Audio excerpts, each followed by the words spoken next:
Hello and welcome to a special edition of the In the Money Players podcast. This is our show for Thursday, May 19th. I'm your host, Peter Thomas Fornatal, a few hundred miles from the Brooklyn Bunker, south of the Brooklyn Bunker, in Baltimore, Maryland, on the Inner Harbor from a random hotel room. Very excited to be bringing you our Preakness Final Answer show, brought to you by our friends at the Maryland Jockey Club. Couple of quick little bits of housekeeping before we get on the show. Want to remind folks that you can watch the Black-Eyed Susan Day festivities and the Preakness Day festivities on the NBC family of networks. There's an hour tomorrow. I think it's 5 to 6 on USA, and then on Saturday, 2 to 4 on CNBC, and then thereafter on NBC. And also, contest players, and we know there are a few of you out there, very good chance on Saturday to qualify for major tournaments like the NHC, the BCBC, the Pegasus Cup, the Pegasus World Cup betting challenge. Play in the Preakness betting challenge, $1,500 buy-in, lots of seats and cash available. You can play at Santa Anita, or you can play on ExpressBet. Go to santanita.com for more details, or ExpressBet for more details. With that out of the way, we are ready for our show, and we've convened a panel of folks that if you watch our shows regularly, you've seen these people before. First, I'll bring her in. We've been working her hard all week, but not as much as her main employers have been working her. I saw her. I mean, she's doing everything. I saw her with a camera the other day. Apparently, she's getting involved in the catering. I don't know what's going on there, but it's great to have her with us. Of all things, you got to go catering. Naomi Tukker, how are things? I'm not very good at cooking. You mean growing up in the Netherlands, they didn't teach you how to make crab cakes? That wasn't on the agenda? No, I'm afraid not. I'm actually quite good at making stews. We do that quite well in the Netherlands. I'm better at baking. I'm very good at making Dutch homemade apple pie. But yeah, so catering wise, I'm like, yeah, that's not going to be my specialty. But everything else in terms of producing, making sure we get all the right shots, got the chance to see all the horses, pre-taping the interviews, creating all the rundowns. It's been a busy week leading up to it. So hopefully everything will come to fruition tomorrow as well as Saturday. We've got you here, and we're very grateful for you carving out the time in what's no doubt a busy week. Going to be a little hot for stews this weekend. Temperature looks to be pushing into the 90s both days. We'll get to that and the big race and all that stuff in a minute. But first, we got to bring in the other member of our panel from Medallion Racing / TaylorMade. Very happy to have him back on our airwaves. Phillip Shelton. Phillip, what's going on, my man? Just getting ready for a fun weekend. I think I'll be dabbling in the contest on Saturday. So, just excited. I think these big days, we followed up with Derby, but it's just, it's what, as fans and people involved in the business, is what you look forward to. We just had a question in the comment section. Where is JK? He will be joining us. He will be joining us virtually. He's a tough man to get a hold of, but we've got his thoughts on these races, and we'll be dropping him in as we come. Don't worry, the JK fix will be met. If you've got other questions, go ahead and hit us up. Maybe at the end, if we have a minute, we'll have an opportunity to get to some of those. Phillip, you were saying you made it to the Preakness last year. You didn't make it back this year, but I know it's an event that's near and dear to your heart. You'll be back our way soon. Yeah, it's, my wife and I bet my son's going to be running in here in a minute. I'm sure my wife and I are expecting a baby like any day. So I got the blessing to go to Ascot a few weeks after the baby's born, but I didn't get the blessing to go to the Preakness on the potential due date. So I'm stuck here, but I'll be tuned in watching, which might be better for my gambling. Watching the races on the couch might be a little better from a gambling perspective than being there at the races. But I went last year and it was just an unbelievable time. It was the first time I'd ever been, and I'll definitely be back. We're going to start off our show talking about race number 8. Let's try something different. A production meeting in the middle of the show. If you're out there watching and you have a comment, ask about a race as it comes. And so if anybody has a question about this 8th race, the Dinner Party Stakes, a grade 2, going 1 mile and a 16th on the turf, feel free to drop it in. And we're going to start off. We're going to get to our pre-recorded guest in a minute. That's JK. But let's start this one off in your court, Naomi. How are we going to light this candle? I mean, you start with quite the race here. All the stakes race in Maryland, all the stakes race in all of the Mid-Atlantic state was previously called the Dixie Stakes. First run in 1870. And guess who won the inaugural running of this race? Was it a horse perhaps called Oh, I was going to say it was a horse named named Dinner Party. No, the race was named after a dinner party held in Saratoga Springs in 1868, and that's how the race was created. The inaugural running was won by Hall of Famer Preakness, after, of course, whom the Preakness Stakes is named. So it's a little bit of history. I like to look up some of the races here because it's very, very cool here at Pimlico. But let's get into the handicapping. I'm sure many more people are much more interested in that aspect of this. I look towards set piece in here for trainer Brad Cox. In the Maker's Mark Mile, he sat wide all the way. He was quite close to the pace, made this swooping move, failed to really truly show his customary close, but that was his first race back after a winter break. I think that sets him up for better here. Now, he's probably going to take a fair bit of attention at the wagering window, so you might want to look to some of the other races, other horses as well. I think a tone is very interesting in here for trainer Mike Maker. Of course, Mike Maker definitely looking to try and secure that trainer bonus again that we've talked about. I actually saw him this morning, and I was like, how's it going? Are you gonna, and he was like, oh, we're gonna try. It's one of the great things here with the trainers coming in with all their horses. But I liked his tone because in that race, the same race, he kind of sat tucked in behind the leaders in the Maker's Mark Mile, very gamely closed there belatedly. That's the kind of turn of foot I like to see on the turf, and to produce that after mile and 16s is exactly what you're looking for in here. So definitely a couple of horses to keep your eye out for.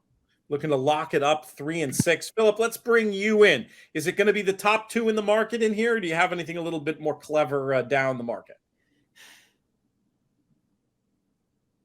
Oh, you are stuck on mute, Phillip, I believe. There we go. Yeah, sorry, my ice machine was going nuts, so I muted it not to interrupt Naomi. I think Set Piece is the best horse in the race. He got a pretty brutal ride last time. He had absolutely no shot. He moved early, was just incredibly wide the whole way, especially for a horse. Maybe he was just keen off the bench. Any sort of forward move from him in his second start of the year feels like it would land him in the winner's circle. I think the thing for me is I don't know what the pace is going to be like. Doesn't look like there's very much early speed. If I wanted to dabble like underneath, I could see myself using a horse like English B. He has got some speed. I wish he showed a little bit more kick.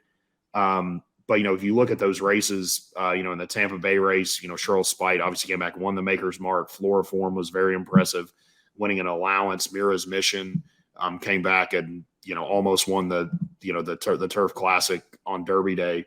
So to me, the last race was a little bit disappointing, but I could see him underneath, and that would probably be how I would play it, is just try to key somebody for a price, because I think ultimately the top 2 are going to be pretty logical. I think Set Piece is the best horse, but he's going to have to get a different trip than he got last time. He had no shot.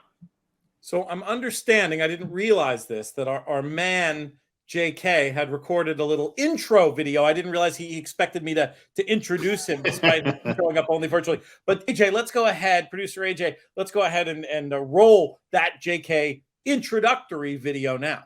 Hopefully Pete introduced me and said something nice.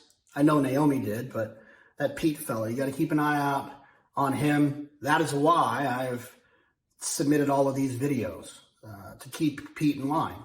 I was fearful that if I weren't able to participate live, Pete would just run amok with this whole thing, and I had to protect the brand. So here I am.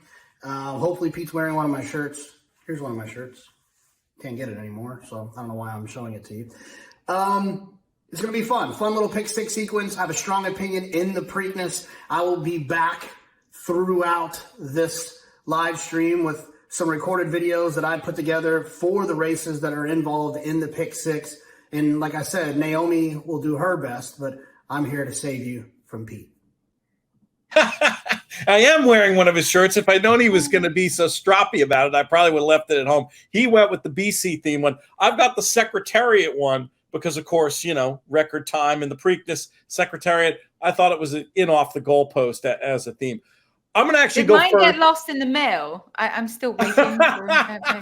He made me pay for this, Naomi. Don't worry. There's no special treatment. But there is a rumor that there's going to be female cut JK shirt soon. I'll believe it when I see it.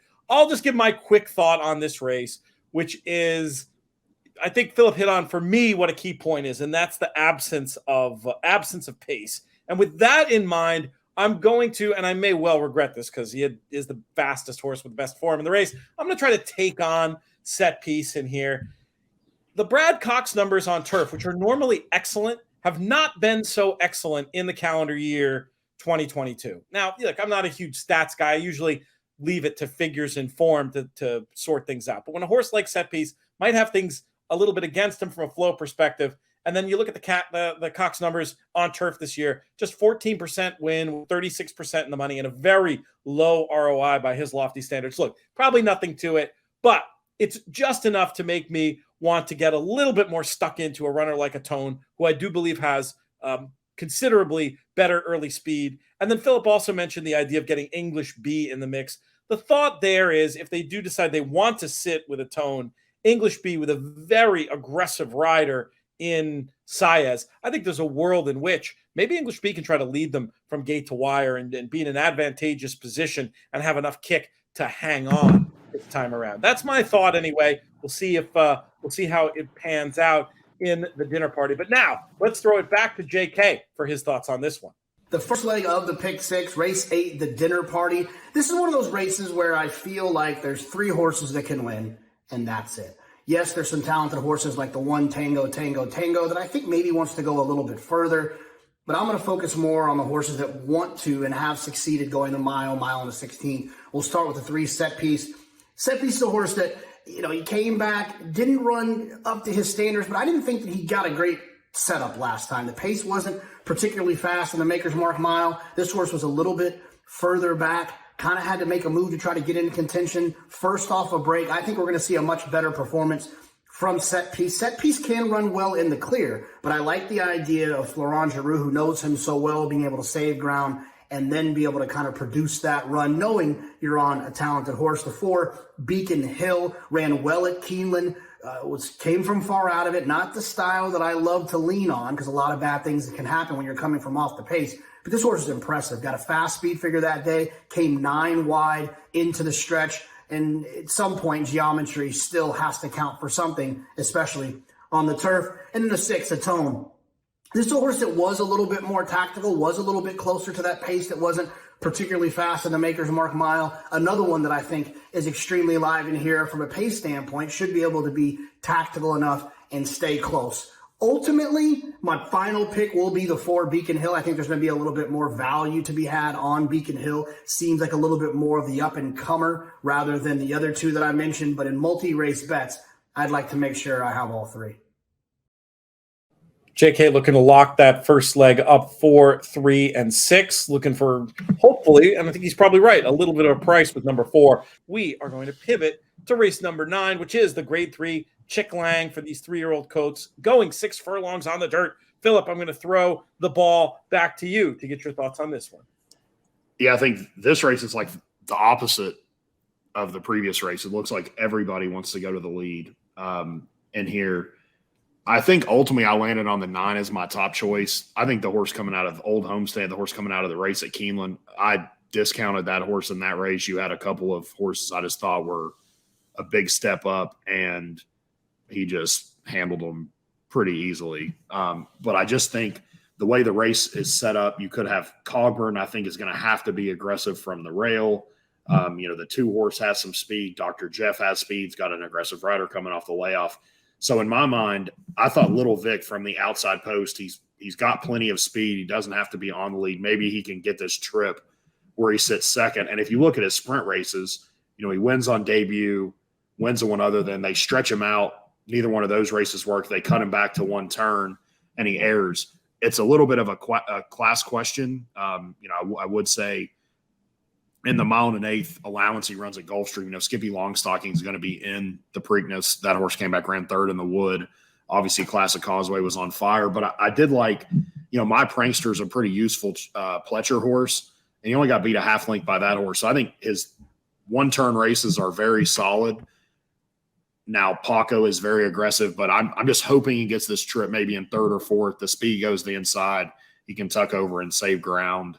With that said, I'm not going to take a stand here, but I do think he could offer a little bit of value because I could see a couple horses getting bet pretty hard in here, and that would be the way I want to go. I'll interject because I can piggyback off the pace scenario you're describing, Phillip. And while I definitely respect that idea and I can see the case for including Little Vic, I do wonder if Paco and his natural aggressiveness is going to mean he just really makes this thing a party up front on Little Vic and it sets up for a closer. The closer I'm interested in is one cutting back. Now, I've been a very vocal critic of the form of the Arkansas Derby. But in truth, it's not working out that badly. We saw Secret Oath win the Oaks. We saw Barber Road run pretty well in the Kentucky Derby. But here's the thing about Chasing Time and his run in the Arkansas Derby. He was one of the horses that really broke the race apart by prompting that early pace. I think he's crying out for a cutback. This is the type of horse that logically connections got the Derby fever. They tried the Rebel in the Arkansas Derby, but I think it's quite possible this horse is just better going shorter and better as a sprinter. And I think he'll be far off reserved the early pace. And if they all go hammer and tongs, maybe Chasing Time can come chasing and get the money in the Chick Lang. I'm going to key everything around Chasing Time for me, both in verticals and in your horizontals, and see if we can't get a bit of a price in here in this leg. Naomi, how do you see it?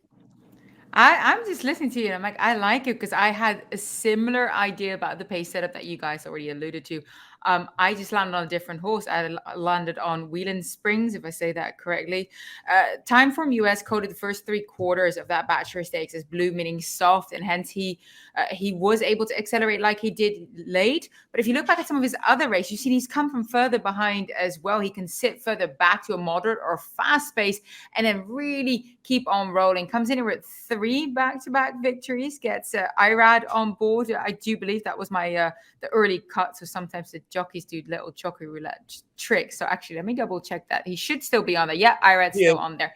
Tends to say, okay, so I like that with the pace angle here. Wheeling Springs coming from off the pace. There's going to be enough pace to roll into it. He's my user in here. Aside from that, I do look towards Old Homestead as well as Cogburn, but they are speedsters. And the thing is, though, when you're looking at, whenever you project a really fast pace, right, and there's front runners, if there's only 2 that are as fast, you might want to at least still use the one in here, just in case one doesn't break and the other ends up on the lead. I'm just slightly cautious that there might, even though we've got an abundance of speed, perhaps if any of them don't break as quickly and Old Homestead does get the advantage and gets on the lead, I don't want to get caught out with him doing exactly what he likes to do. I could see that. I mean, he does look the potential speed of the speed for sure. Old Homestead does. Here is JK on race number 9. On to race 9, the second leg, the Chick Lang. I think this race is pretty straightforward. Only a couple horses in here that can win. One that I will be pressing as a pretty aggressive A-type horse in my multi-race bets. That's the 5, Old Homestead. I'm a speed figure first horse player and handicapper. It's the one thing that lets me down the least. Old Homestead is fast. He was fast when he was running in Louisiana. He was fast when he ran at Keeneland. And I think he'll show himself to be fast again at Pimlico on Saturday. He's a horse that I will lean on. He's fast from a pace figure standpoint early, and he's fast from a final figure standpoint late. Sure, the 1 Cogburn makes a little bit of sense. I'm going to try to beat that horse drawn down on the inside.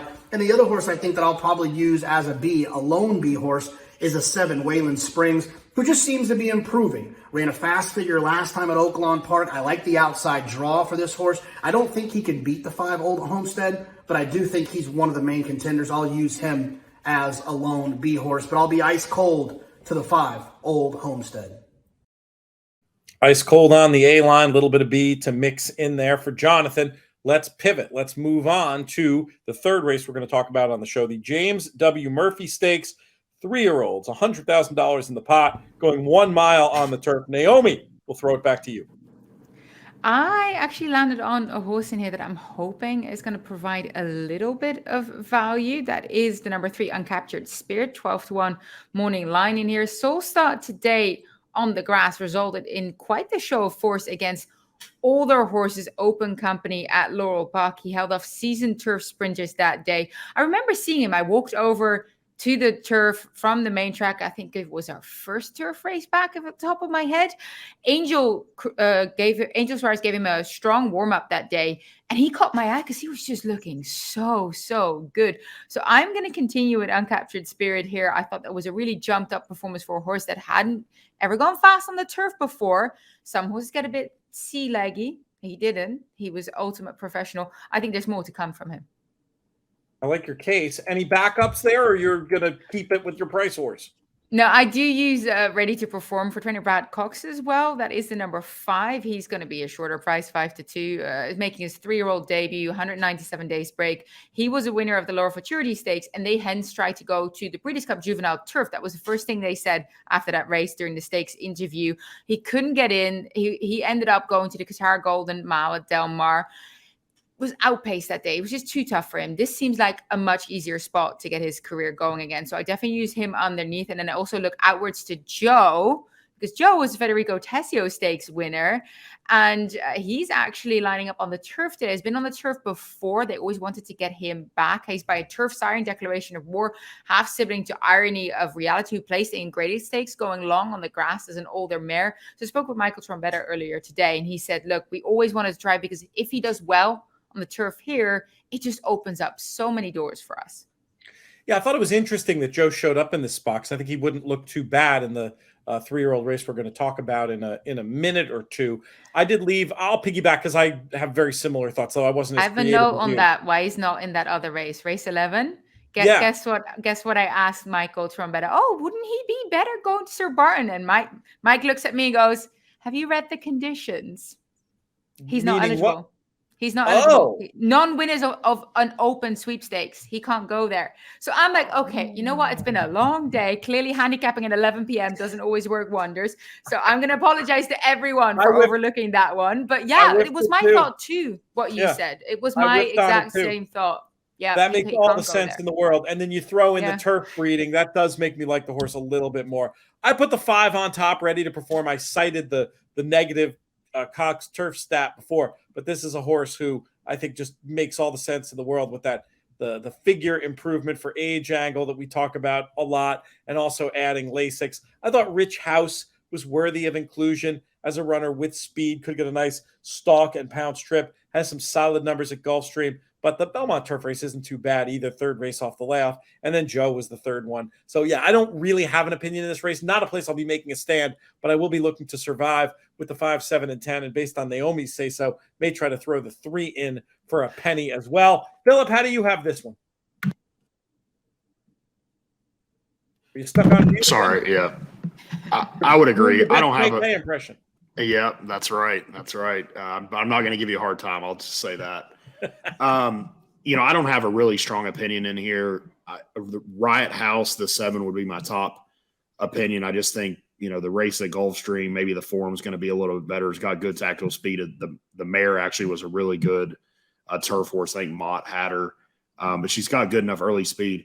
I was like mildly intrigued with the 8 Shake 'em Loose. I don't, the one turf start on the page is just so bad, but the horse basically was dead last, got pinched at the start. I'm just willing to maybe draw a line through that because I think I'm going to get a big number. And he was right there with Joe and a couple of these other things. And I could see a scenario where, the 7 has speed. You've got a couple of these horses that are stretching out to 2 turns, including the 3 that have a lot of speed. I could see a scenario where if the pace gets hot and this horse handles the grass, he at least has some ability. And I think that's a little bit of a question mark for some of the other ones. Also, that style could suit Ready to Perform. I just, that's not a horse I want to take 5-2 on or less. Would just be my only thing. Like, he can absolutely win, and I'm not going to get beat, to pick 5 sequence because I don't have him on my ticket. But just from a single race or verticals, he'd be a horse I'd be trying to fade a little bit. Makes sense to me. But mostly for your horizontal play, sounds like you'll be focusing on 7 and 8. Yeah, I'll be focused on 7, 8, and like I said, those would probably be my 2 A's. But I'll be, it's not a race I'm going to make a stand in. I've got stronger opinions in other spots. All right, let's bring JK in for his thoughts on the James W. Murphy Stakes.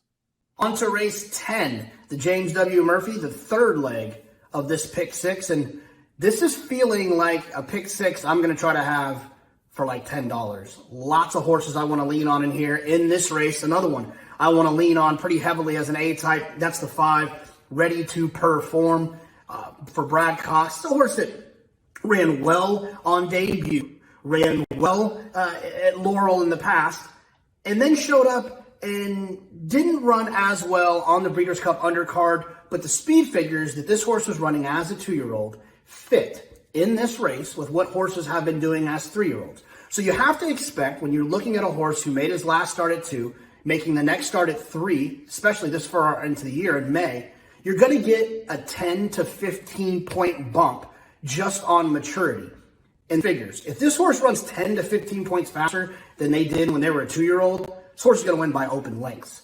And I think that's going to probably be the case. Brad Cox usually has his horses ready to run first time out, ready to perform, ran well first time out when breaking the maiden. So there's no reason to think that they won't be ready to run here again. I'm going to lean heavily on this horse as well in this spot. I'll also use the 7 Riot House.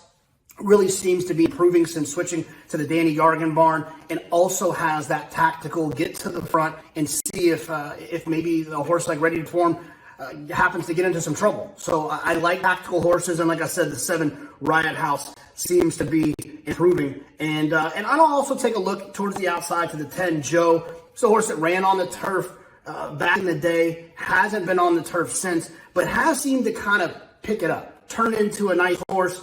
Running faster speed figures. And if Trombetta thought at one point the turf might have been the answer for this horse, maybe the turf is the answer for this horse. He just wasn't ready when they debuted that day, and that's why the figure was so low and the performance was 5th place. So let's see if this horse getting back on the turf could pick up some pieces in here. I'll use this one as B as well, but most of my money is going to go through the 5 Ready to Perform. All right, we already started to talk about this race a little bit. The race number 11, Sir Barton Stakes, 1 mile and a 16th. I'll read the whole conditions here. 3-year-olds, non-winners of an open sweepstake, which I completely missed the first time through. Anyway, no big deal. We've got a field of 10 going postward in this 1 mile and a 16th dirt race. And Phillip, we're going to start with you this time. Once we get you off mute. I'll learn eventually. I think it's this race. I think traditionally looking at it, I want to get somebody that's kind of rising up. I think some of these horses that try the Derby trail, like an ethereal road, he's run well enough in a bunch of his races. But I just think this is the kind of horse that gets hammered in a spot like this. And I'd rather just pick somebody that's else. Like I could, this would be another race. Like I'm going to get really skinny here in a minute. I'm pretty interested in a horse like even the Addison Poor, who's 15-1, a little bit slower on figures, but won last time. Just seems like maybe he's kind of coming into his own. Only got beat ahead in the start before, but it's going to be a big price. And also Mr. Jefferson. If you like Joe and Shake 'em Loose from the race before, he ran huge. He's 6-1. I think he could maybe float up from that. That's really the horse I want to be. He's going to be an A, and he's going to be heavily weighted in a lot of my tickets. But this is a race I'm going to go fishing for a little bit of a price and, try to fade some of the logical horses. I think just in general, you get some of these early maturing 3-year-olds that run really well early and they just don't improve very much. I'd rather get somebody that feels like they're getting better, take a little bit of a swing, maybe on a horse that's a little slower from a buyer perspective, who could have a bigger forward move. Which was kind of the thought with the 4. I'll jump right in because I really like Mr. Jefferson, who you mentioned, for Mike Trombetta. This horse closed well despite the not really having a great setup last time. Now sort of second off the layoff, off that huge effort, little bit of a trip. And I think that this race should be run to suit, should get a setup in here. I was going to put Mr. Jefferson on top. I agree with what Phillip said, that Ethereal Road at 3-1 in the morning line, I'd absolutely love him. I think it's going to get bet well below that. I still want him in the mix. I was going to call it 6-1. If I'm remembering correctly, Naomi, from earlier in the week, are you team Ethereal Road? Is that a good description? Now we got you on mute. Naomi didn't learn from me. I'm sitting here really politely pressing my mute button every time, but yeah, okay. So now it was my look, Ethereal. Yes, I'm a big fan. I've been seeing him train all week here. He scratched, of course, out of the Derby. We all know that story. But even just looking at him as an individual, huge, bulky, tank-looking horse. He is built to, I think, go a mile. You don't want him to be going a mile 3:16 like a Preakness or further. I think he's built to go this exact distance, mile and 16. This is a much easier field than when he's lined up against in the Lexingtonian, in the Bluegrass, the Rebel. He's been up against tough horses. None of these are in here. I really think that he's the class of the class in this field, and he's going to be tough to beat. Now, I am all aboard with Mr. Jefferson, though. He is my second choice in here for trainer Michael Trombetta. He was campaigned like a talented individual. If you look at what they tried with him, the Remsen, the Jerome, the Withers, trying to see what they had with him. Returned to form with a sizzling close in the Federico Tessio, and nearly bested Joe in there, as you mentioned. Normally, that's, of course, a key prep race for the Preakness.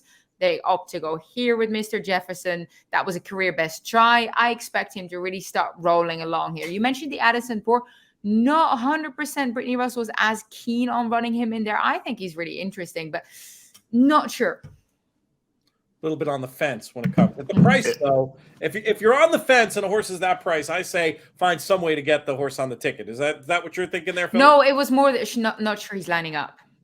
Oh, okay. Well, then, so he may not turn up. I just that was what I kind of understood, but we're not 100% sure yet. So we'll see, right? We'll see on Saturday when it comes to the scratch. It's just interesting because this is like the most this is an anti-Dwayne move.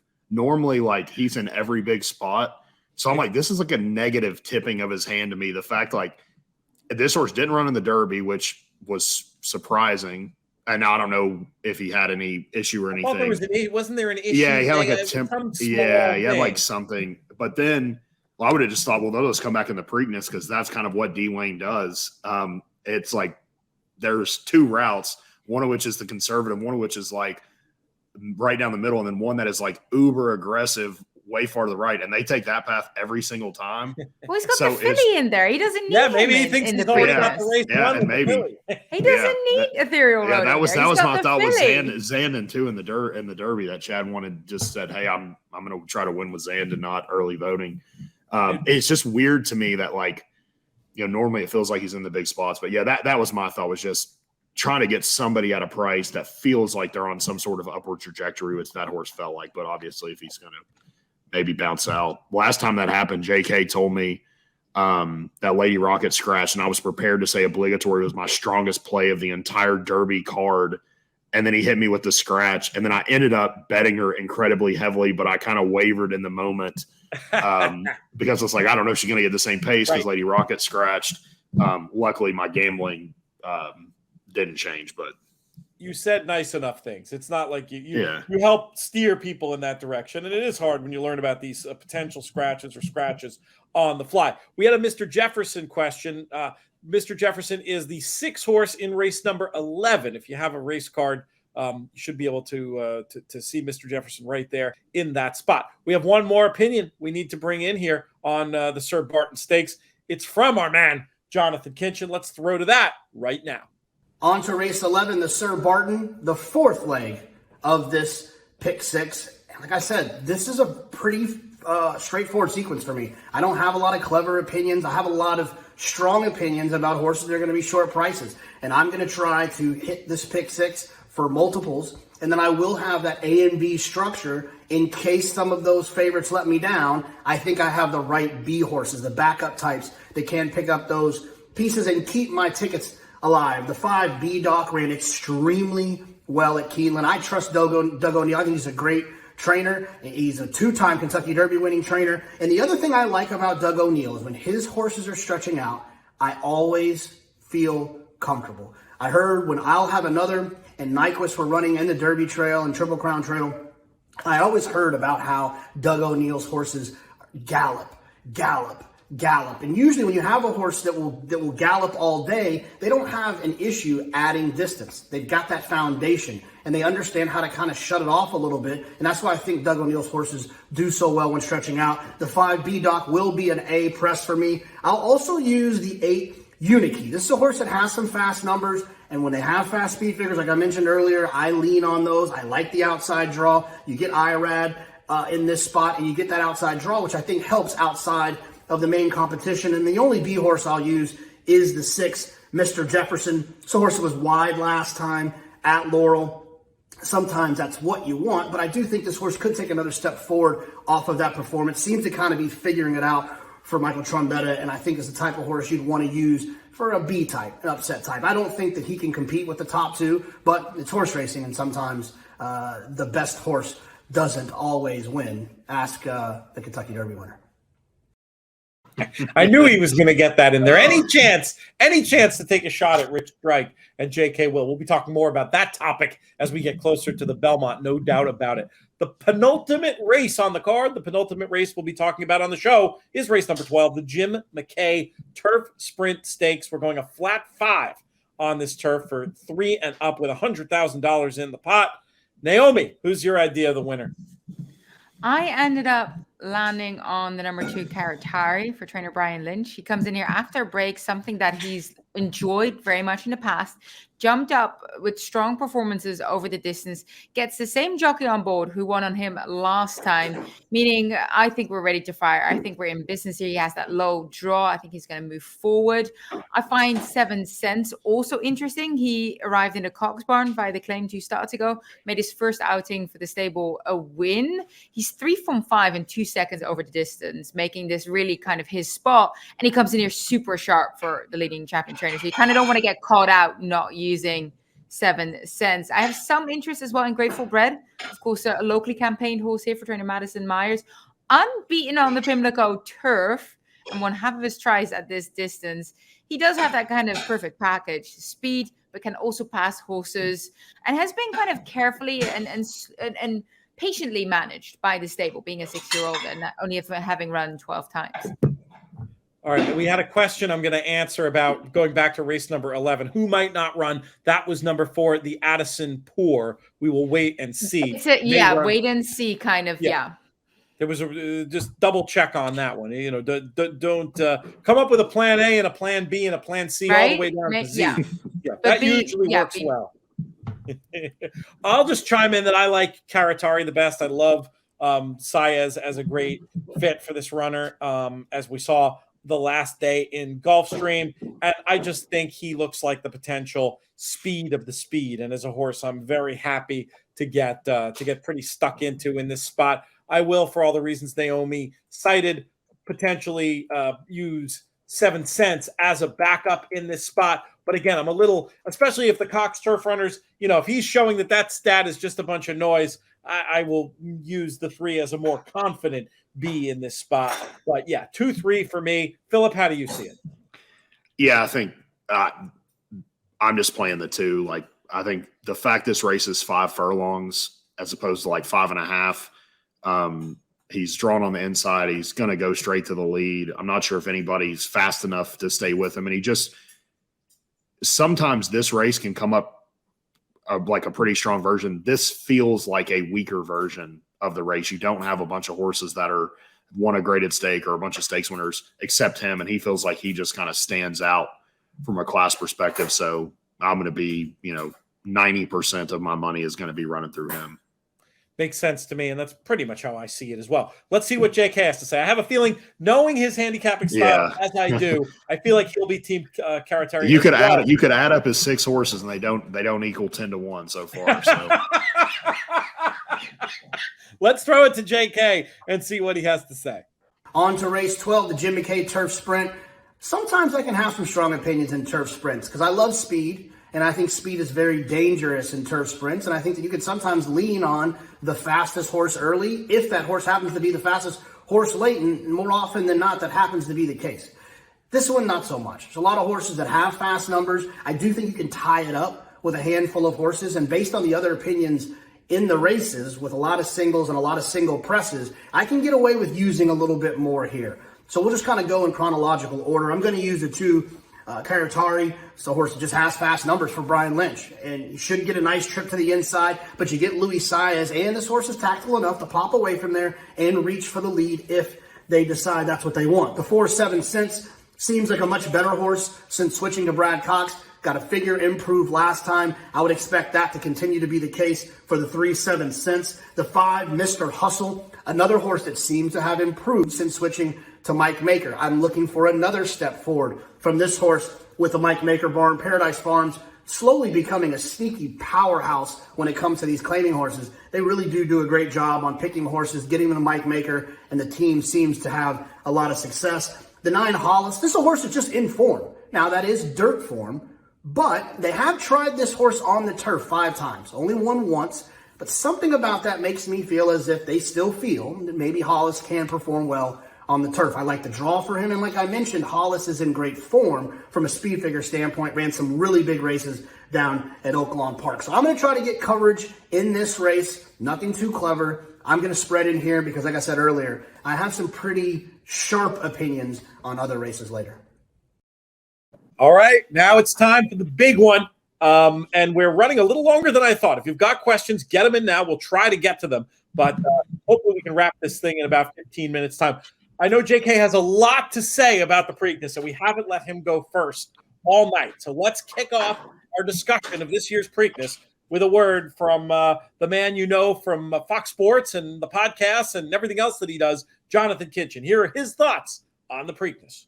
On to race 13, the Preakness Stakes. I'm going to run through every horse in here really quick, some of them very quick, and then let you know who I think can't lose this year's Preakness, and you probably know who it is. The one simplification, I think this horse is talented. You want to respect the horse underneath, but you have to understand this horse got a huge setup last time. The pace in the Derby wasn't just fast. From a pace figure standpoint, it was very fast. And I think when horses are picking up pieces late in meltdown races, you have to be careful playing them moving forward. Don't fall for simplification's run. Yes, he can run second or third in this race if the pace happens to be quick again or none of the other horses show up. But I don't think that he could beat the top 2 or maybe even top 3 in this race. The Creative Minister, I wouldn't talk anyone off of this horse if they tried to tell me they liked. Horse ran fast last time at Churchill. How are they going to handle the added distance? That was at 1:16. This is still a lightly raced horse. Let's not remember how people were talking about Taiba in the Derby being lightly raced, trying the 1.25 miles for the first time. Creative Minister is pretty lightly raced too, trying 1 3/16 miles for the first time. No easy task, but the horse does have some talent, and I think you could make worse choices for horses trying to beat the favorite. Fenwick, no shot. Secret Oath, she's talented. She's an Oaks winner, and we will always respect our Oaks winners. She did it fair and square. I just don't think she's fast enough for the price that she's going to be. Can she win? Sure. Is she better than Swiss Skydiver? I don't think so. Is she better than Rachel Alexandra? I'm not even going to answer that question. I just think that she's talented. She runs fast, but not fast enough for the horses she's going to face on Saturday at the price that she's going to be. The 5 early voting, he's the most likely winner other than the favorite, I would imagine. You know, he ran well last time. The pace wasn't particularly quick. They had a plan for this race. Feels a little bit like cloud computing, but I wouldn't get overboard with comparison other than the trainer and the owner. Early voting can win, especially if the favorite doesn't show up. He's got the style that wins this race. And like I said, this was the spot that they chose. Seemed to be a smart spot considering how fast the pace was in the Derby. Early voting can win, but I do worry he's going to be a little bit shorter of a price than I think he probably should be. The 6, Happy Jack, no interest. The 7, Armagnac, did jump up last time and run a fast figure. Does he want the extra ground? This is another horse I think you're going to get a better price on a horse like this than you are on like the 5 early voting. And I think Armagnac is right there with early voting as having a chance here. So take the one with the better price. The 8, Epicenter. I'll skip ahead to the 9, Skippy Longstocking. I don't think this horse can really win. Maybe interesting underneath, but not a win candidate to me. And the 8, Epicenter.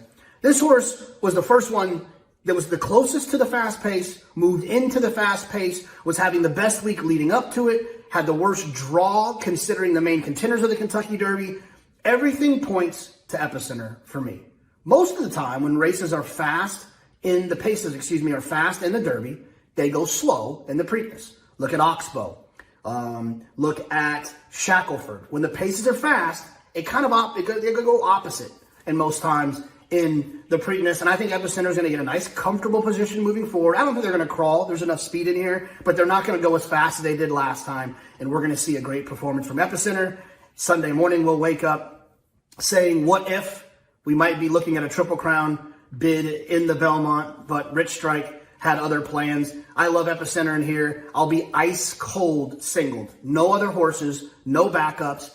I want my value to be on the opinion that Epicenter is going to win this Preakness Stakes. I hope Pete didn't say anything mean about me. Naomi, thank you for saying nice things, I hope. And wish you guys and gals the best of luck. And we'll see you for the Belmont.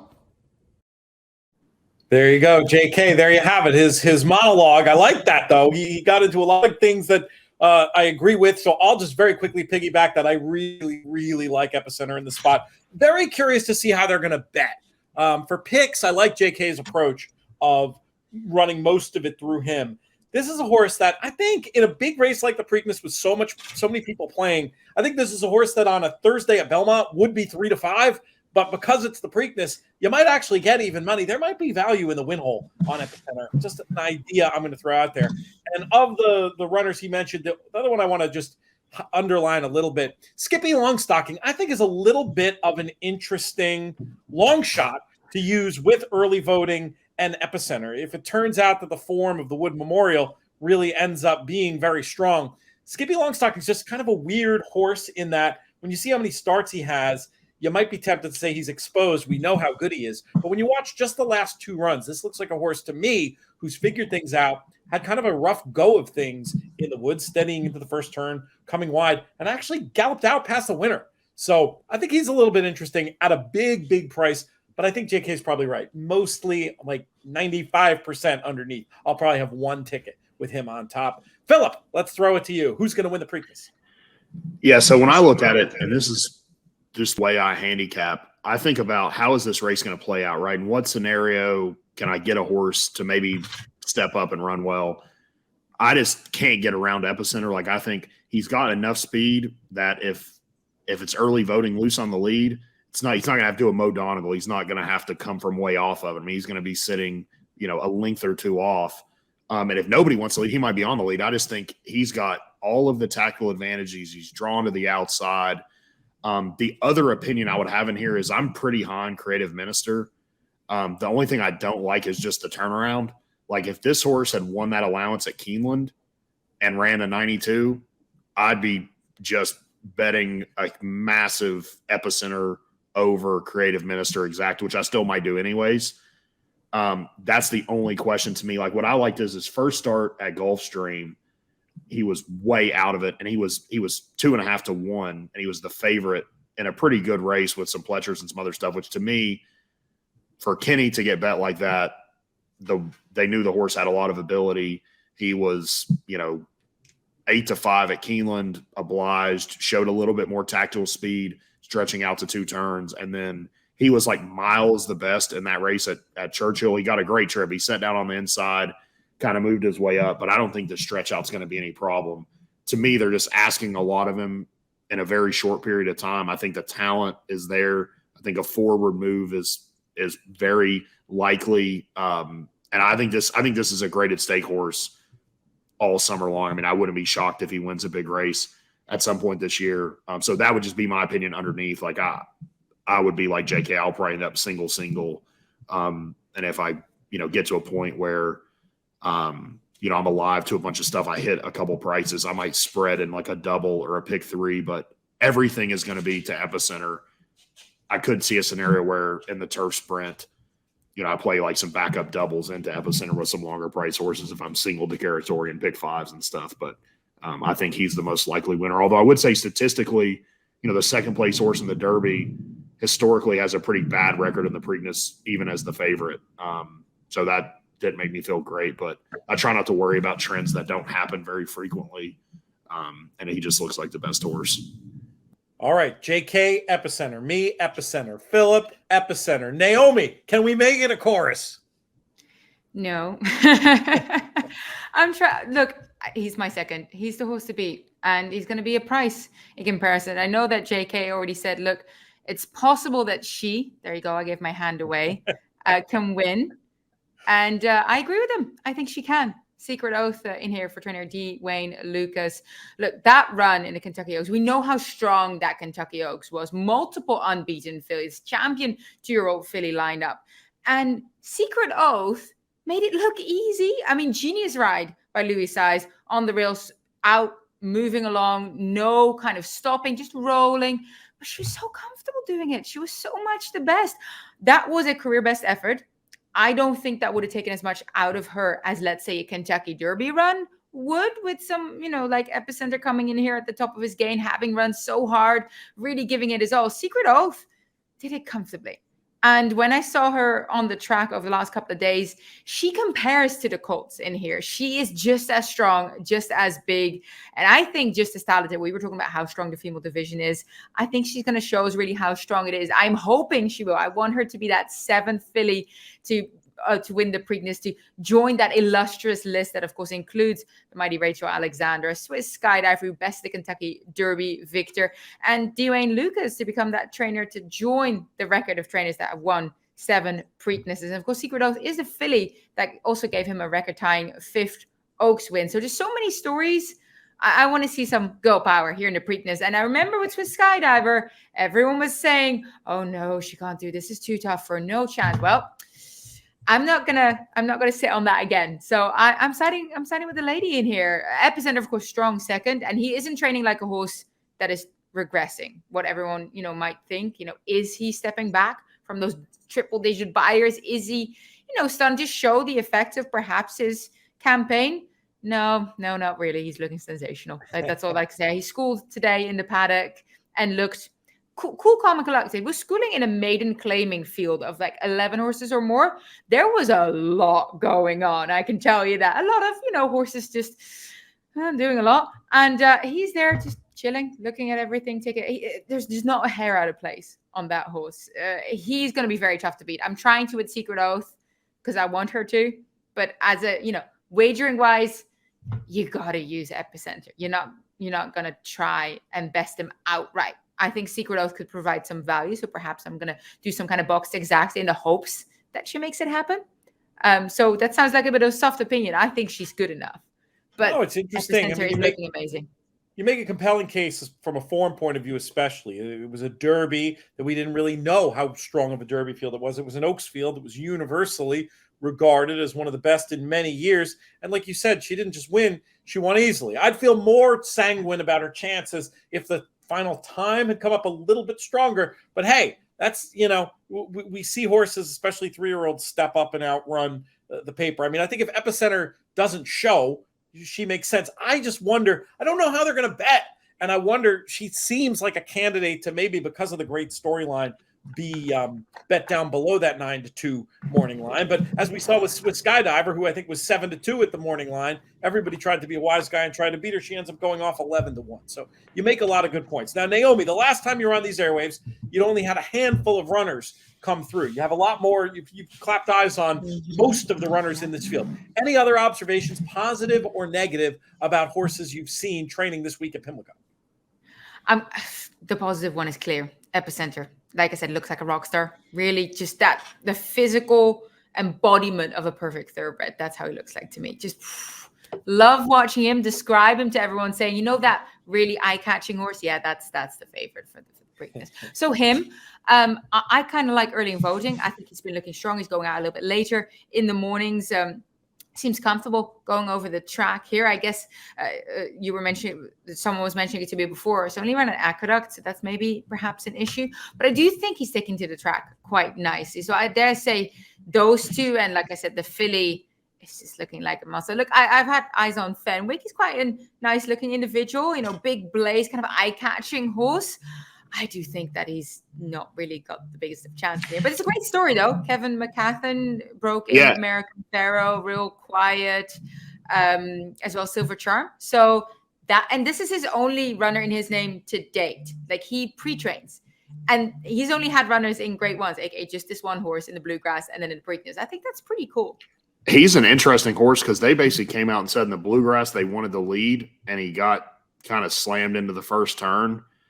And I think there's a wild card. Like, he could just be on a hard send, which I think could help your odds. I mean, I kind of agree with Pete. I think the horse that might actually get lost in the betting could be early voting a little bit. I think if Epicenter gets hammered, I think Secret Oath could come down.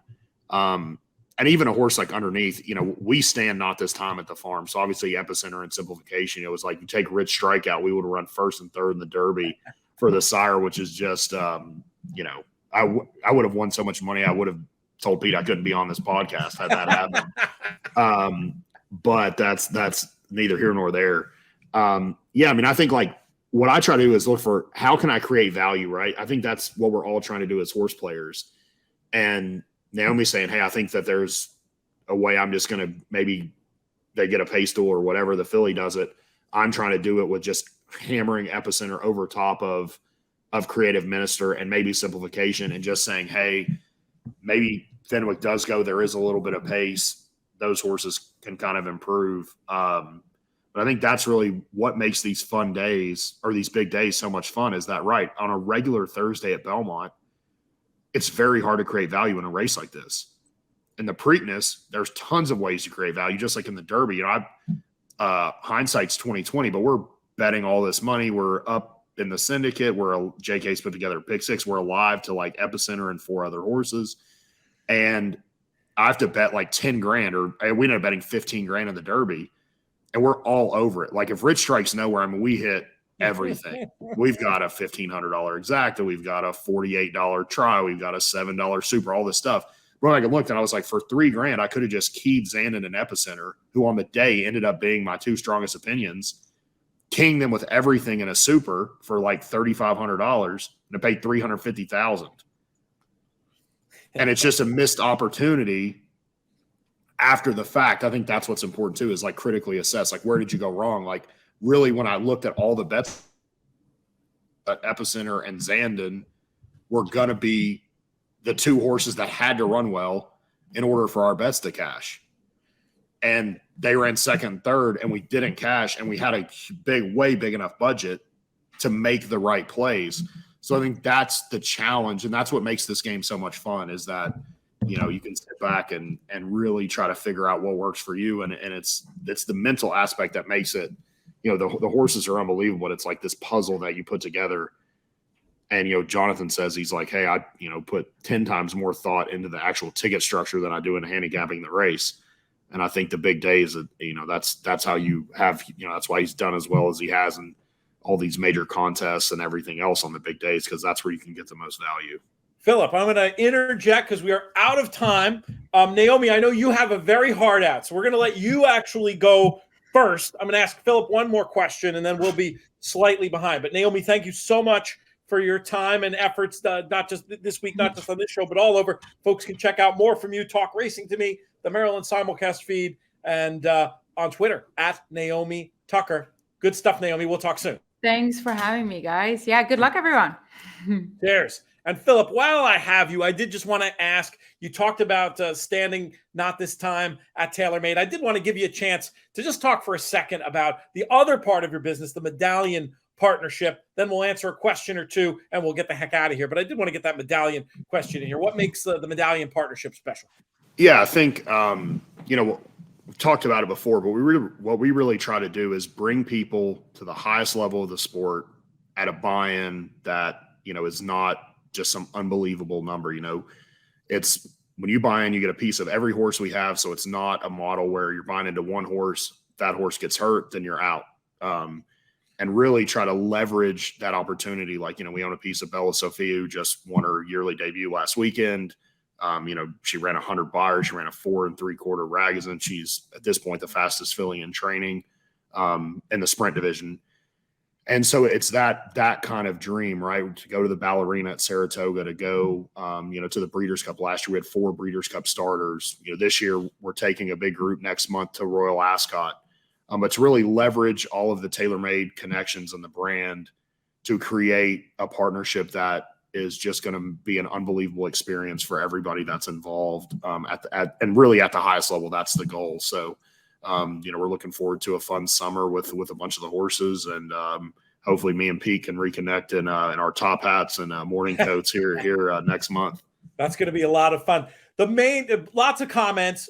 People love Naomi, and they especially love her ability to light herself properly, which apparently we don't share, Phillip. So we'll have a little clinic before the next show, so we can get that sorted out. But unfortunately, this bald head just shines light. It doesn't matter where you go. I'm follically challenged, so. We'll get you that. Well, that's, what do you think I wear the hat for? Yeah, that's right.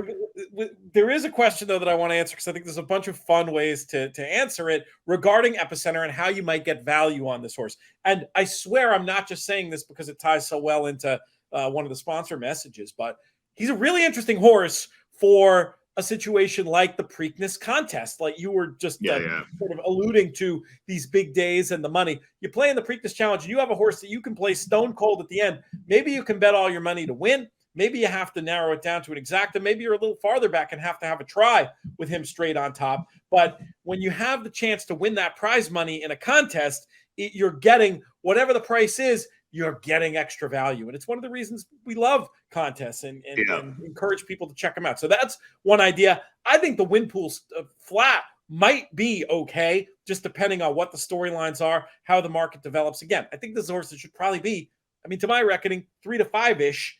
If you can get even money on a horse that should be 3 to 5, that's incredible value. Don't know if it's going to happen, but it might.